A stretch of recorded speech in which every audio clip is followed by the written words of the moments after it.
آج جو کہانی ہم دیکھنے جا رہے ہیں وہ ایک ایسے دکاندار اور ایک بہت ہی چالاک بندر کے بارے میں ہے۔ یہ ایک کلاسک اور مزاح سے بھرپور قصہ ہے۔ تو آئیے دیکھتے ہیں کہ اس چپچپی صورتحال میں آخر ہوتا کیا ہے۔ تو چلیں پھر کہانی کی پہلی ہی لائن سے شروع کرتے ہیں جو ہمیں سیدھا اس ہنسی مذاق کی دنیا میں لے جاتی ہے۔ اچھا، تو سب سے پہلے یہ سمجھتے ہیں کہ آخر مسئلہ تھا کیا۔ آئیے کہانی کے مرکزی کردار بابو میاں سے ملتے ہیں اور جانتے ہیں کہ ایک کیلا چور نے ان کی پرسکون زندگی میں کیسی ہلچل مچا دی تھی۔ تو یہ ہیں ہمارے بابو میاں، ایک سیدھے سادے دکاندار جن کی زندگی اس ساری گڑبڑ سے پہلے بہت سکون سے گزر رہی تھی۔ ان کی دکان اپنے میٹھے اور خوشبودار کیلوں کے لیے مشہور تھی، لیکن پھر ایک بن بلائے مہمان نے آ کے سب کچھ بدل دیا۔ اب ہوتا یہ ہے کہ پہلے دن بندر بڑی صفائی سے آتا ہے، ایک کیلا اٹھاتا ہے اور سیدھا درخت پر چڑھ کر مزے سے کھانے لگتا ہے، اور ہمارے بابو میاں وہ بس بے بسی سے دیکھتے رہ جاتے ہیں۔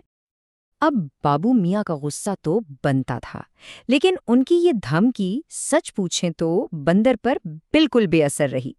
یہ صرف ایک کھوکھلی دھمکی تھی جس نے بندر کو الٹا اور شو دے دی۔ اگلے ہی دن تو حد ہی ہو گئی۔ بندر نہ صرف واپس آیا بلکہ اس بار 2 کیلے اٹھا لیے، اور سب سے مزے کی بات، ایک کیلا تو اس نے اپنی جیب میں ڈال دیا۔ مطلب سوچیں ذرا، ایک بندر جس کی پتلون میں جیب بھی ہے۔ بیچارے بابو میاں کی بے بسی بڑھتی ہی جا رہی تھی۔ انہوں نے جھاڑو سے ڈرایا، جال پھینکنے کی کوشش کی، یہاں تک کہ ڈراؤنے چہرے بھی بنائے، لیکن وہ شاطر چور ہر بار ہنستا ہوا بھاگ نکلتا تھا۔ لیکن کہتے ہیں نا، ہر چیز کی ایک حد ہوتی ہے۔ بابو میاں کی بے بسی اب ایک بہت ہی ہوشیار منصوبے میں بدلنے والی تھی۔ آئیے دیکھتے ہیں کہ یہ چپکنے والا انتقام آخر تیار کیسے ہوا۔ تو جناب، منصوبہ بڑا سیدھا سادہ لیکن کمال کا تھا۔ بابو میاں نے شہد، گوند اور آٹے کا ایک ایسا چپچپا مکسچر تیار کیا جو کسی کو بھی پھنسا سکتا تھا۔ پھر انہوں نے یہ مکسچر سب سے اچھے کیلوں پر لگایا اور انہیں ایک ٹوکری میں سجا دیا۔ بندر نے جیسے ہی کیلوں سے بھری ٹوکری دیکھی، اس کی تو آنکھیں چمک اٹھیں۔ سوچا، ارے واہ، آج تو لاٹری لگ گئی۔ لیکن وہ بیچارہ یہ نہیں جانتا تھا کہ یہ ایک جال ہے۔ اور بس یہی وہ لمحہ تھا، کہانی کا کلائمیکس، ایک ایسا چپچپا معاملہ جو سب کچھ بدلنے والا تھا۔ آئیے دیکھتے ہیں کہ بابو میاں کا یہ منصوبہ کتنا شاندار طریقے سے کامیاب ہوتا ہے۔ بندر نے جیسے ہی لالچ میں آ کر کیلا اٹھانے کے لیے اپنا ہاتھ ٹوکری میں ڈالا اور وہ وہیں چپک گیا۔ جال کا پہلا مرحلہ کامیاب ہوا اور بندر کی حیرت دیکھنے والی تھی۔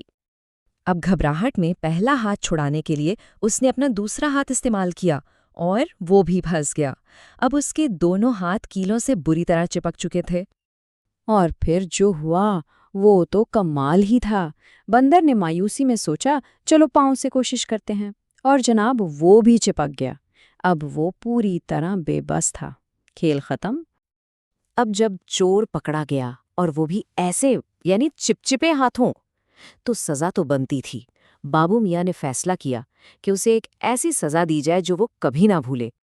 بابو میاں اس کے سامنے کھڑے ہوئے اور فاتحانہ انداز میں پوچھا، ہاں بھائی، اب بتاؤ، کرو گے چوری؟ سزا کا انتظام شروع ہوا۔ بابو میاں نے ایک تختی تیار کی جس پر بندر کے جرم کا اعلان لکھا جانا تھا اور اسے اس کے گلے میں لٹکانا تھا۔ اور یہ رہی وہ شاندار تختی جو بندر کی سزا کا سب سے اہم حصہ تھی۔ یہ سب کے لیے ایک مزاحیہ تماشا تھا اور بندر کے لیے ایک بڑا سبق۔ اور بات یہیں ختم نہیں ہوئی۔ سزا کا آخری حصہ تھا بندر کی تذلیل پریڈ۔ اسے ایک ریڑھی پر بٹھا کر نہر کی طرف دھکیل دیا گیا، جہاں سے آخرکار اس نے پانی میں چھلانگ لگا کر اپنی جان بچائی۔ تو آخر میں اس سب سے سیکھنے کو کیا ملا؟ کیا بندر نے اپنی غلطی سے کچھ سیکھا؟ ایک بات تو پکی ہے، اس سزا کے بعد ایک نئی سمجھ بوجھ ضرور پیدا ہونے والی تھی۔ بندر بھاگ رہا تھا اور پیچھے سے بابو میاں کی آواز آئی، ایک آخری مزاحیہ دھمکی جس نے شاید ان کے اس جھگڑے کو ہمیشہ کے لیے ختم کر دیا۔ اس دن کے بعد سے حالات بدل گئے۔ ان دونوں سابق دشمنوں کے بیچ ایک نیا، فاصلے والا رشتہ قائم ہو گیا ہے۔ بندر اب بھی وہاں سے گزرتا ہے، مگر بہت دور سے۔ اور کہانی کا اختتام بندر کے اس نئے سلام سے ہوتا ہے، جو بڑے مزاحیہ انداز میں یہ بتاتا ہے کہ اس نے اپنا سبق اچھی طرح سیکھ لیا ہے۔